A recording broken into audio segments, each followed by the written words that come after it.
iCar V23. Waduh. Ini mobil sebenarnya ada banyak yang pengen gue ceritain tentang mobil ini karena mulai dari gue ke Cina sana nyobain pertama kali, terus ada beberapa varian aksesoris, terus nama iCar ini di beberapa negara waktu mau diekspor, udah dipatenin duluan sama Apple, jadi namanya berubah jadi iCaur kalau di pasar internasional. Sebenarnya ini cuma iCar dikasih spasi doang sih jadi iCaur gitu kan. Cuma untungnya di Indonesia pas dicek ke Dirjen Haki, iCar belum dipatenin. Jadi Indonesia tetap namanya iCar, nggak jadi iCaur. Tapi kalau di internasional namanya iCaur. Di Cina tetap iCar. Ya, dan aduh, kenapa ini mobil harganya kok tidak sesuai seperti harga-harga Chery Group lainnya? Jadi iCar ini adalah salah satu divisi dari Chery Group. Ya, ada iCar, ada Jeku, ada Omoda, ada Lepas ya kan, dan sekarang ada Freelander juga, banyak lah pokoknya lah. Nah, iCar itu sebenarnya produknya ada 3 saat ini. Yang pertama Chery J6 ya, itu harusnya namanya iCar O3. Nah, V23 tetap di bawah iCar, nggak di bawah Chery. Gue pikir tadinya waktu iCar brand launching, si Chery J6 masuk jadi iCar O3. Ternyata nggak, tetap di Chery. Dan nanti akan ada yang keren banget dan itu udah gue cobain, enak banget mobilnya. Namanya iCar V27, kayak gini. Itu luar dalamnya cakep, bagus, enak lagi dipakainya. Nah, ini gimana? Sebenarnya iCar V23 ini diposisikan di bawahnya iCar O3 atau yang kita kenal dengan Chery J6. Sebenarnya ya, kalau di Cina sana lebih murah, tapi pas masuk ke Indonesia ternyata dia lebih mahal. Dan pertama kali masuk ke Indonesia itu waktu di IMS kemarin, itu cuma satu tipe doang yang cyberspace ya secara modifikasinya, tapi masuk ke sini jadi namanya Pro Plus. Nah, dengan aksesoris yang ada di atas, bawah, krum-krumannya, itu harganya menjadi 789 juta. Lebih mahal 100 jutaan dibandingkan dengan Chery J6 yang harusnya J6 itu di atasnya. Ini yang di bawah malah lebih mahal. Dia itu di Cina, dia itu punya 3 pilihan baterai. Ya, mulai dari yang paling kecil, menengah, dan yang paling gede. Di Indonesia masuk yang paling gede baterainya. Baterainya 80 kWh lebih ya. Tepatnya di sini. Ini baterainya tuh lebih gede dari Ioniq 5, mungkin segede si Lion ya, atau Xpeng G6. Tapi lucunya baterainya gede, 81,76 kWh. Tapi range-nya cuma 430 km aja.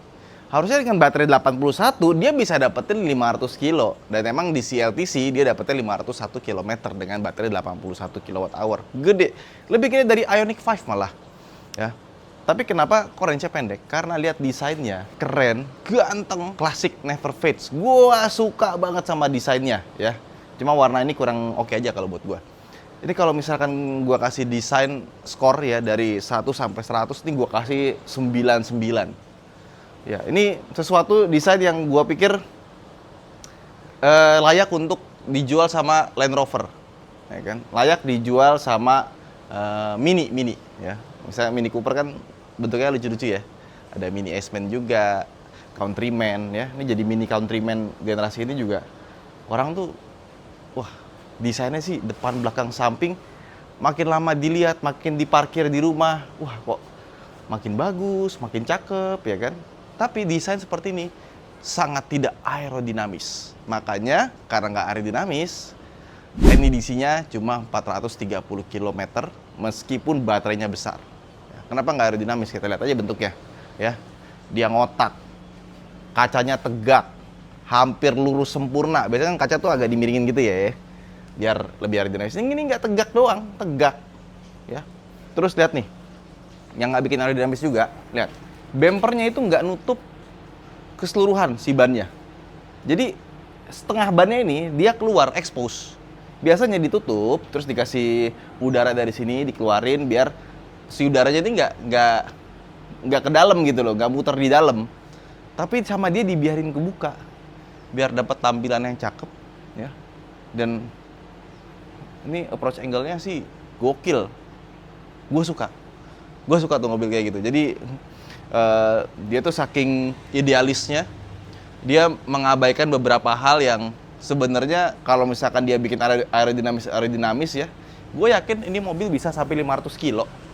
Ya, kalau dia bikin aerodinamis, tapi demi tampilan yang gagah, design first, jadi begini, wah gila.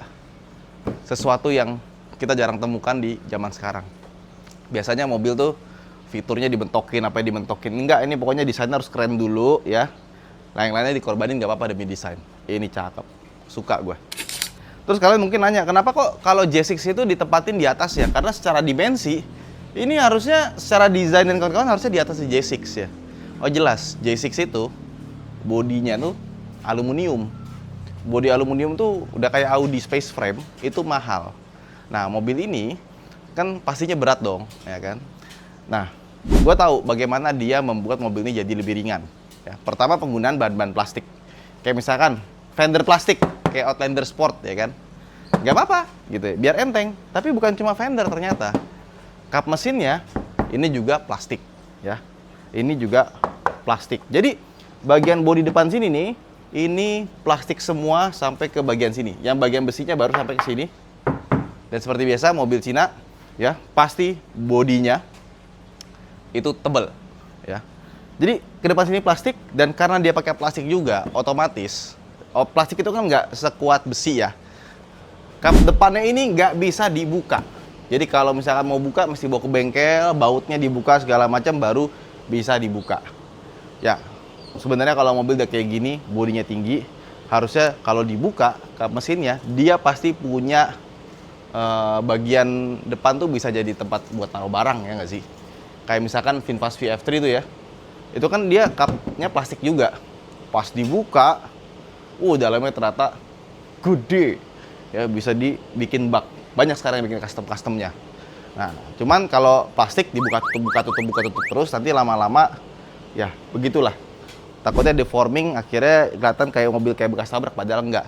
Nah, kalau segi safety, plastik nggak ada masalah, karena yang bikin safety itu bukan plastiknya, tapi rangka di dalamnya.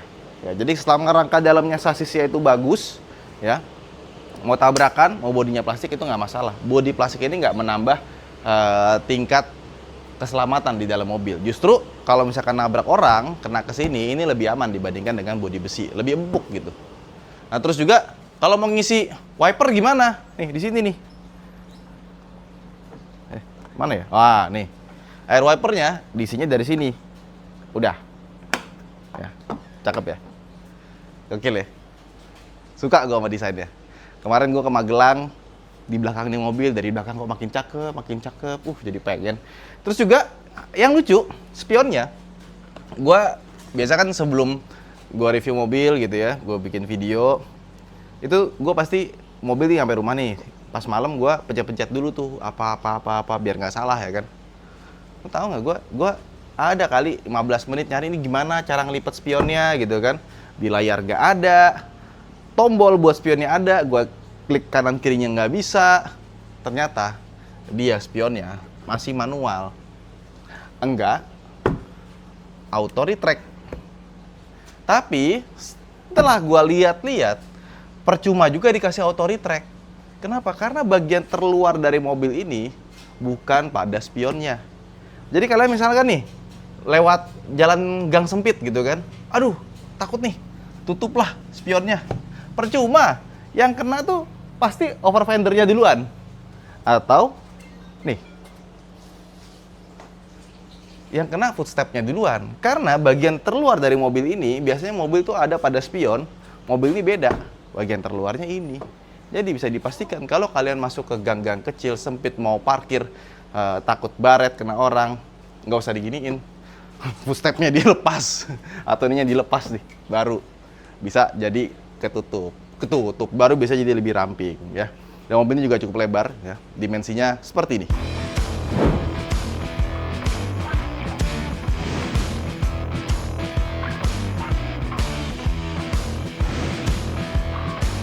Nah, terus lihat ya, desain sampingnya juga cakep.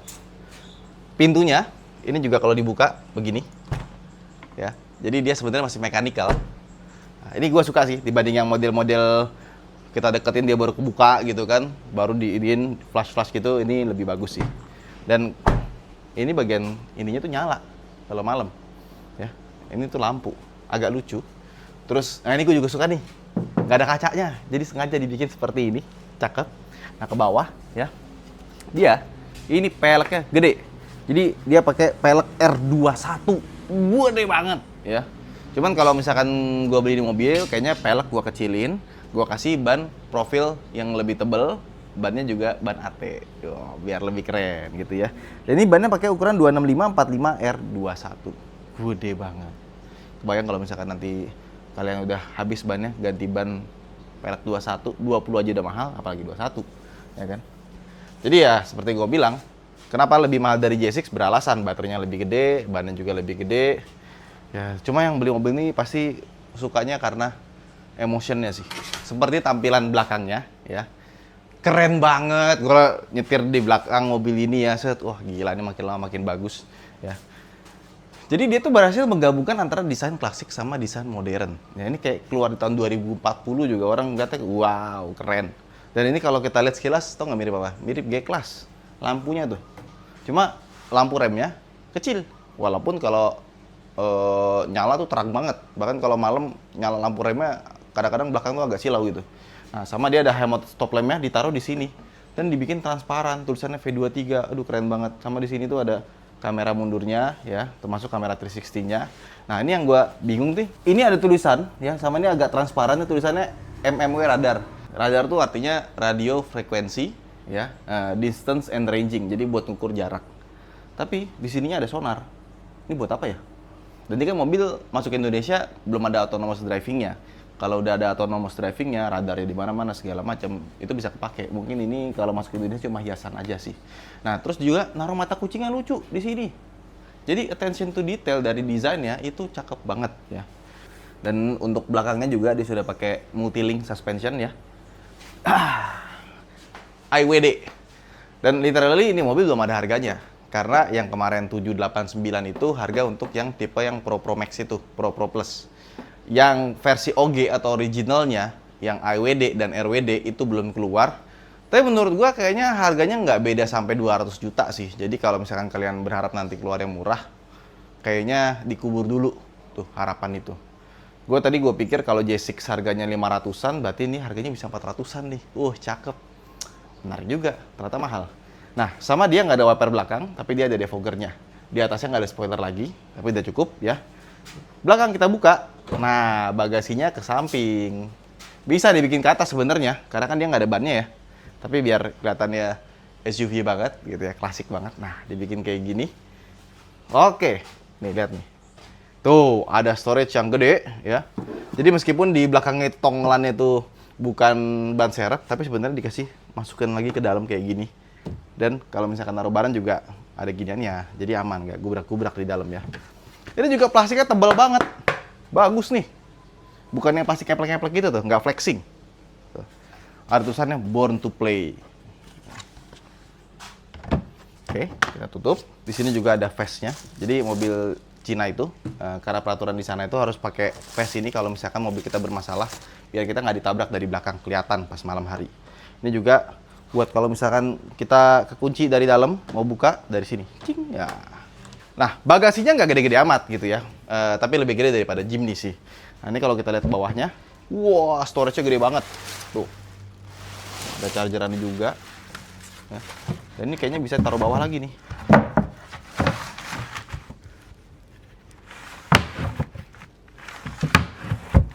Nah, bisa ditaruh bawah gini. Tapi kalau ditaruh bawah gini, pas kursi tengahnya dilipat, dia nggak rata lantai. Terus juga kalau kita lihat nih, itemnya semuanya ini bagus ya. Ada storage lagi. Storage-nya bukan? Oh, tuh lihat tuh. Mobil Cina. Dikasih busa-busa lagi buat peredam. Rapi. Ya. Jadi memang, karena mobil Cina itu kedap suara, selain dia platnya lebih tebal, tapi emang insulation-nya tuh dibikin bagus, dipikirin banget sama dia. Nah, yang sebelah kiri ada tempat buat naruh-naruh barang lagi pakai kayak gini, ya. Dan waktu di Cina sana, ini tuh bisa dicopot, diganti aksesoris. Oke, yuk kita tutup sekarang. Ke belakangnya tuh dia harus pakai footstep ya, jadi mesti diinjak, pegang, baru kita bisa masuk. Wah,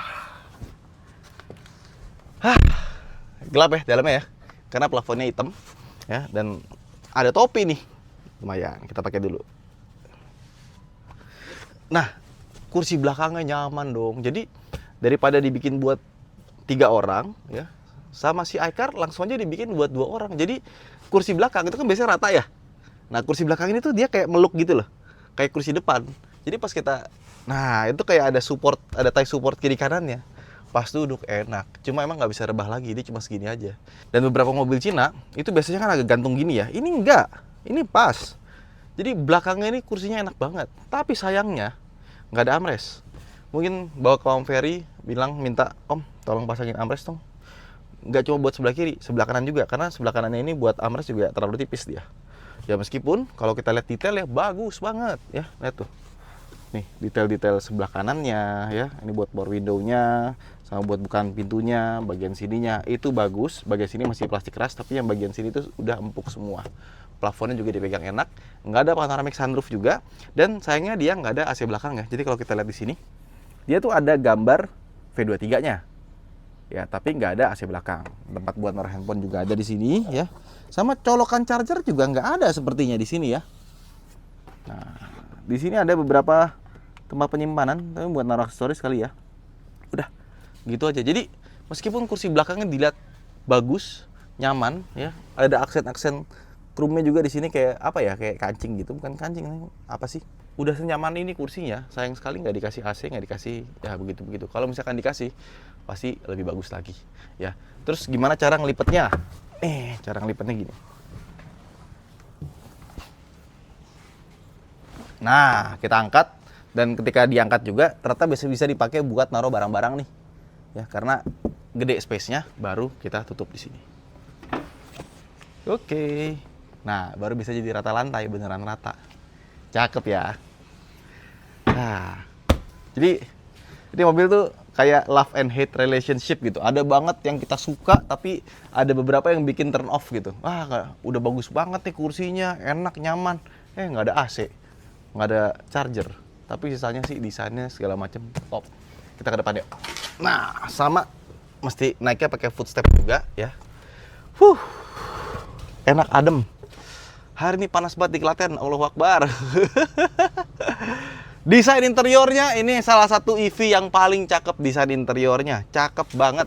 Dia tuh bisa memadukan antara klasik dengan modern. Ya, ini desainnya sih seperti luarnya yang gua kasih nilai 99 dari 100, ini juga 99 dari 100 untuk desain, bukan untuk fitur ya.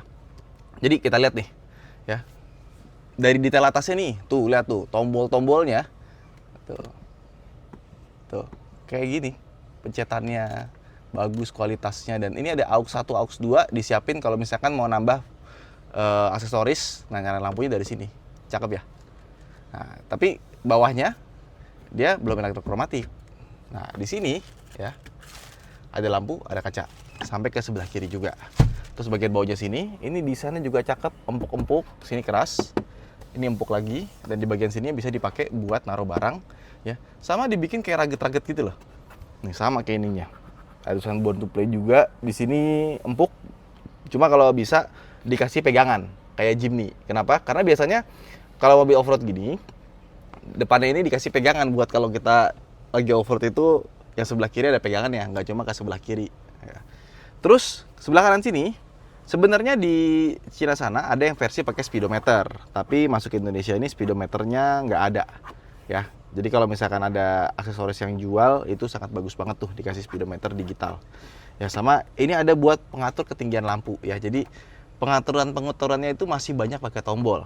Even spionnya yang gue bilang ada di sini pengaturan tombolnya. Terus juga power window-nya, dia tuh udah all auto power window, tapi nggak ada kayak misalkan kalau kita buka power window auto kan ada pencet sekali, tekan lagi lebih dalam ya ada jeleknya gitu, baru dia auto kan. Kalau ini nggak, dia sama aja. Kalau kita pencetnya tahan lama gini, itu jadi nggak auto. Tapi kalau kita pencet sekali, jadi auto. Jadi autonya itu bukan berdasarkan jeglek-jeglek gitu loh. Dan kalau udah all auto kayak gini ya, pastinya dia ada anti pinch dong. Set. Nah, jadi aman, tenang aja. Ya, door trimnya juga gue suka, bagus ya. Setirnya juga bagus ya, bentuknya cakep. Ya, pengoperasiannya juga mudah, walaupun cuma atas bawah kiri kanan doang sih ya. Tuas-tuas buat transmisinya, ya, wiper dan lampunya itu juga bentuknya cakep. Ke bawah sini lebih cakep lagi nih. Tombolnya ini bukan cuma enak dilihat mata, tapi dipencet pun juga enak ya. Kita putar-putar ada klik-klik-kliknya tuh. Tuh, satisfying. Ya. Ini kita nyalain dulu lampunya. Bukan lagi. Oke, oh lampunya nyalain dari sini deh. Nah, biar nyala kan. Nah, kalau ini langsung nyala dia. Jadi ini buat AC, ini temperatur ya kan. Yang ini volume ya. Yang ini untuk drive modenya. Kita mau jadiin apa? Slippery, off-road, individual atau eco. Kita pakai comfort aja. Ini tombol-tombol juga kayak Mini Cooper, cakep. Ada giniannya lagi nih tengah-tengah aksennya ya. Jadi kalau mau dipencet tuh, aduh, ini bagus banget. Cakep. Ini pun juga AC-nya juga bagus. Ada kuning-kuningnya ini juga bagus ya. Sampai AC ke sampingnya pun juga desainnya bagus. Dan kalau misalkan kalian pikir mobil dengan desain di interior sebagus ini, oh berarti ini kalau malam rame dong banyak lampu-lampunya. Nggak ada. Ternyata dia nggak ada ambient light-nya. Jadi kalau malam ya udah hitam gitu aja. Tapi pas lagi siang, mata kita tuh manja tuh lihat ininya. Bagus. Gua suka. Setirnya pun juga suka. Tengahnya pun juga bagus ya. Jadi ini tuh nggak bisa dinaikin. Udah gini aja ya. Dan untuk mobil Cina ini agak sedikit goyang loh. Biasanya dia benar-benar solid. Ya ini emang nggak segoyang mobil Jepang sih, tapi masih goyang. Ya, di sini ada tempat buat naruh cup holder depan belakang, dan ini bisa dicopot juga nih kalau misalkan kita pengen yang lebih gede lagi ya. Dan ini juga bisa digeser-geser nih cup holdernya ya. Tuh. Nah, di bawahnya kosong ya. Ada tulisan open di sini. Jadi kalau kita lepas, klik open. Nah, dia jadi tempat penyimpanan yang lebih gede. Jadi tempat rahasia ya. Kalian kalau mau nyimpen barang-barang yang tidak pengen dilihat orang lain, taruh sini aja, habis itu ditutupin sini. Habis itu tutup. Nah. Kemudian di sini kalau kalian ini pikir adalah wireless charging, pas kita taruh ternyata dia bukan wireless charging. Tapi dia ada NFC. Makanya pasti pencet, keluarnya ini NFC. Jadi HP gue ini kebetulan dia bisa copy kartu NFC ya. Jadi kalau udah di copy, kayak misalkan charger mobil, itu bisa gue pakai HP ini buat nit. Nggak perlu pakai kartu NFC. Tapi itu yang khusus yang non encrypted aja. Kalau encrypted nggak bisa dia. Nah, kalau mau ngecas gimana? Dibuka dari sini, ada chargeran ya, USB-C, USB-C, USB-A. Ya, terus dimasukin ke sini, dibolongin, tek. Ada nih emang lubangnya dari sediain buat kabel, baru bisa dipakai buat ngecas. Dan ini pun juga sama nih, bisa diangkat, kita dapat tempat penyimpanan yang lebih dalam di sini. Ya, ini apa nih? Ini buat klip buat buka sesuatu kayaknya. Jadi tempat penyimpanannya banyak rahasianya. Nah, terus juga kuncinya desainnya keren. Ya, tuh, seperti ini, transparan. Ada kelihatan baterainya, dari depan pun juga dia transparan. Cakep banget ya. Jadi emang detail-detail di mobil itu bagus ya. Di kaca-kacanya tuh ada gambar-gambarnya juga gitu kan mobilnya. Jadi kayak Easter egg-nya tuh banyak, bagus, cakep ya. Cuma sayang, fiturnya nggak dimaksimalin sama dia. Nah, di sini juga nggak ada glove box. Tapi kita dikasih ini nih. Tuh, tempat buat naruh barang, hook ya. Sama speakernya, surprisingly audionya walaupun nggak branded Sony atau semacamnya, audionya bagus. Cuma minusnya satu, subwoofernya kecil, jadi suara bassnya kurang nendang. Tapi clarity-nya, suara vokal, treble-nya itu nggak pecah, bagus. Harmonisasinya bagus, kayak speaker cocok dikasih logo Bose atau cocok dikasih logo Harman Kardon gitu kali ya. Tapi bassnya nggak ada. Nah, karena bassnya itu ada di sini nih. Jadi subwoofernya di sini, nggak terlalu gede. Jadi kalau misalkan kalian bass head, pasti nggak seneng. Tapi kalau kalian, kalau gue seneng lebih ke vokal, clarity ya. Gue seneng sama audio ini mobil. Ya. Terus kita lihat nih, menunya dia seperti ini. Ya, jadi dia kadang ada speedometer tengahnya. Speedometer itu ada dibagi ya. Layar tuh sebelah kanan speedometer, sebelah kiri itu buat home-nya. Nah, kayak gini home-nya. Ya.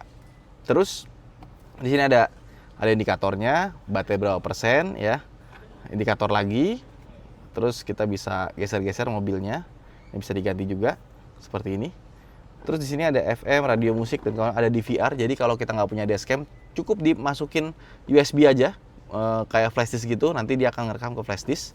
Apple CarPlay seperti biasa, Android Auto juga ada. Game mode, ya, masukin ke itu Nintendo Switch, nanti dia bisa masuk game mode. File management, user journey, jadi dia bukan EV details ya, tapi dia journey. Tuh lihat ya, warna silvernya ganteng bener. Kurang lebih kayak gitu.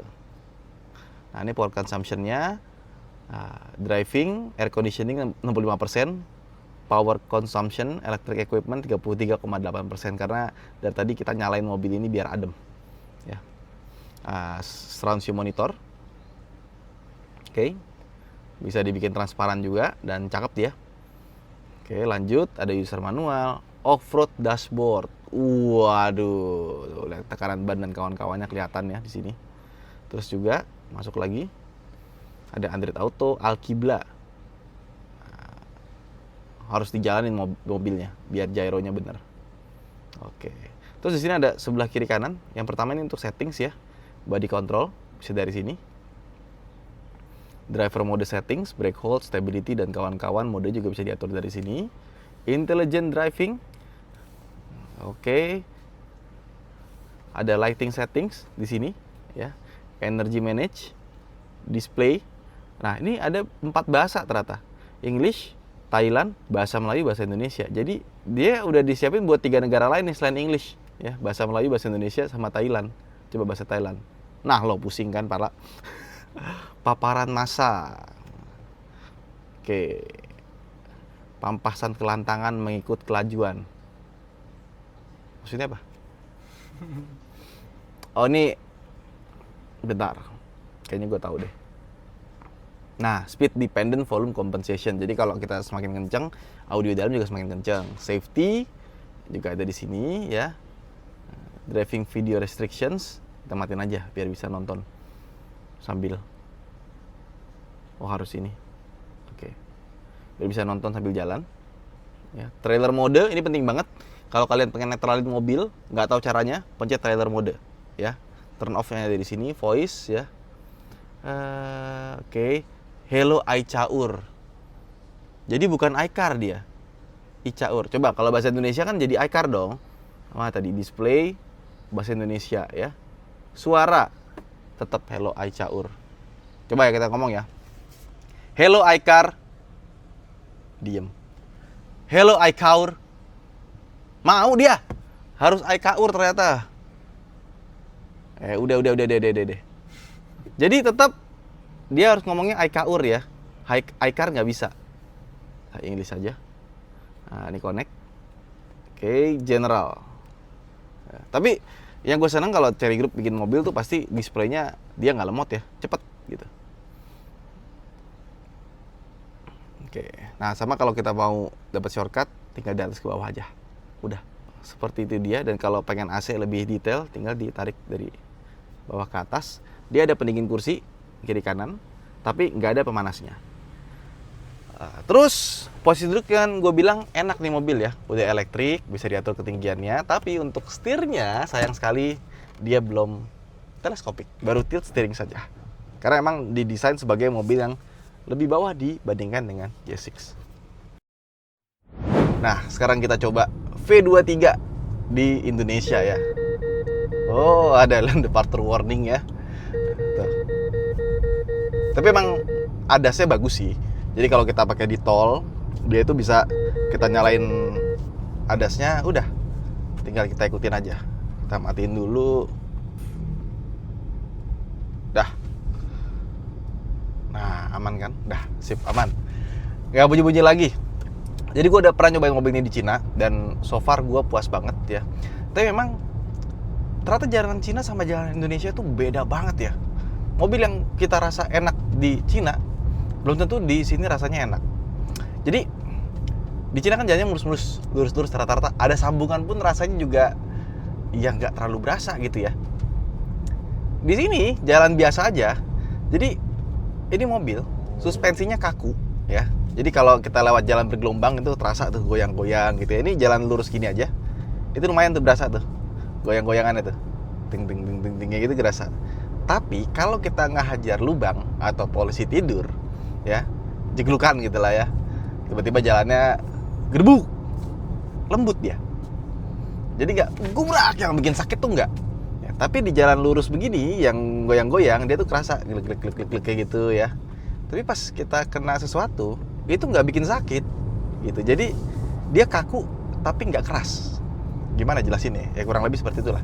Ini mirip-mirip kayak Land Cruiser LC300. Tapi dia kalau kena sih lumayan sakit ya. Kali ini lebih empuk sih. Jadi buat harian itu sebenarnya enak. Ya. Di belakang gimana? Enak ya. Ya, tapi di Cina ini mobil lebih enak lagi karena jalannya lebih bagus, ya. Tarikannya juga mantep ya. Meskipun secara di atas kertas 210 HP doang, ya kan. Dan torsi maksimalnya 255 Nm, tapi pas gua rasain responsnya lebih mantep daripada yang gua kira sih. Ya, kenceng. Dia all wheel drive, depan belakang ikut gerak ya. Pas kita gas sedikit, twing gitu, langsung bes melesat. Jadi kalau untuk tenaga ini kelihatannya emang cuma segitu, tapi pas gue cobain kok kayak harusnya lebih gitu. Dan ngomong-ngomong soal range ya, ternyata lebih hemat dari yang gue kira ya. Kemarin dari 90 something ya, 96 atau 95 gitu, nggak dari 100. Tuh. Kerasa ya goncangan gini ya. Tuh, goyang-goyangnya tuh lumayan berasa. Tapi pas kita hajar, gebrak gitu, dia nggak sakit. Nah, ini sisanya 64%. Nah, gue pakai kan kita bareng sama MG S5 EV ya, yang klaimnya 505 km.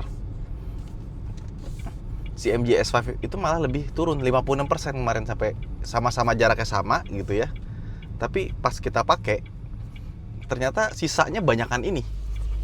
Meskipun klaim range-nya itu nggak wah si MG ya, MG kan sampai 505, ini 430 kilo doang. Tapi pas kita pakai ternyata lumayan lebih banyak ini. Nah, jadi kalau menurut gue kenapa ini mobil claim range-nya 430 doang, karena mobil ini tuh bisa jadi sangat amat boros, tapi bisa kalau kita pakai harian dia irit.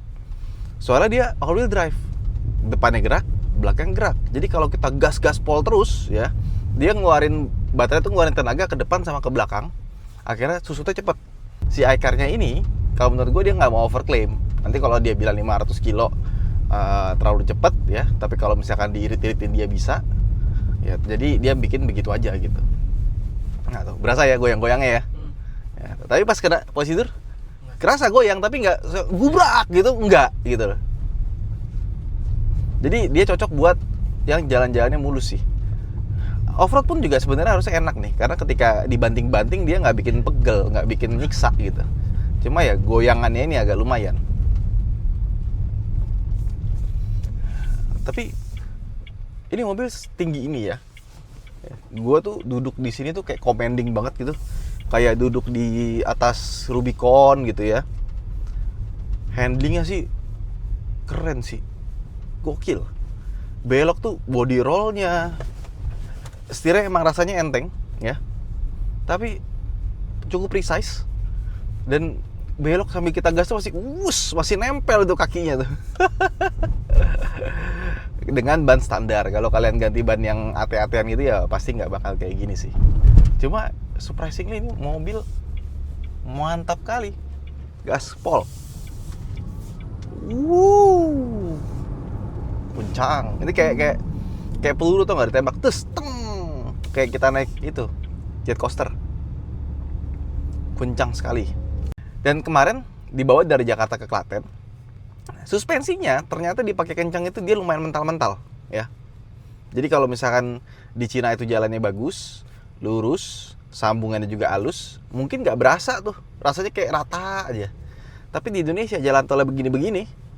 Nah, kayaknya Cherry tuh waktu masukin ke sini dia harus tuning lagi sedikit, lebih empukin lagi, karena menurut gue ini kurang cocok buat jalan Indonesia yang jalannya begitu-begitu. Masih terlalu keras ya. Ya, kenapa nih mobil? Wah, mati dia koplingnya. Manual dia. Ya, kenapa itu?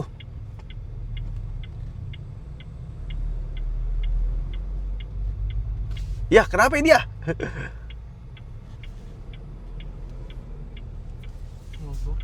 Enggak, kayaknya dia kopling, baru belajar kopling, ibu-ibu. Dilepas nguk, mati lagi, starter lagi, panik lagi. Kalau kita klakson tambah panik lagi pasti. Nah, gas. Ya makanya kalau masih belum lancar pakai koplingnya jangan bawa ke luar kota dulu deh. Ya.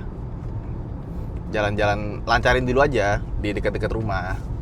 Tapi so far overall ini gue mobil suka banget sih. Ya, asalkan nggak dipakai buat di tol kenceng, cuma pakai dalam kota aja yang jalannya masih bagus, ini mobil enak. Enak. Tapi ya mobil kayak gini udah desainnya off-road banget ya kan. Memang kalau mau nguji itu harusnya dipakai buat off-road. Kalau buat on-road gini doang mah, ya nggak terlalu tercerminkan bagaimana performance-nya. Nah, berhubung kita nggak pakai mobil ini buat off-road, buat teman-teman yang pengen lihat bagaimana performa pas pakai off-road, bisa lihat ke channelnya Om JJ sama Om Mobi aja. Nah, mereka udah pakai buat off-road tuh. Ini mobil saking tingginya ya. Ini gue buka pintu. Biasanya kan mentok nih. Nggak mentok. Tinggi banget. Gile. Tinggi loh. Ini mobil pertama yang gue parkir di sini nggak mentok. Baik gimana ya? Belum pernah coba sih. Sama dia itu kuncinya kan ada kartunya. Nah, buat buka, dia itu dari sini nih ya, tulisan NFC. Kita tap di bagian sininya, baru nanti dia bisa kebuka. Jadi itu dia iCar V23. Ini mobil tuh kayak love and hate relationship ya. Gua suka banget, tapi ada beberapa hal yang bikin deal breaker ya. Tapi tetap suka gitu. Dan itu justru yang bikin gua suka sama nih mobil. Dia tuh idealis. Buat teman-teman yang udah beli iCar V23 bisa komen di bawah gimana rasanya dan menurut kalian seharusnya mobil ini dijual dengan harga berapa layaknya. Coba komen di bawah. Bye bye.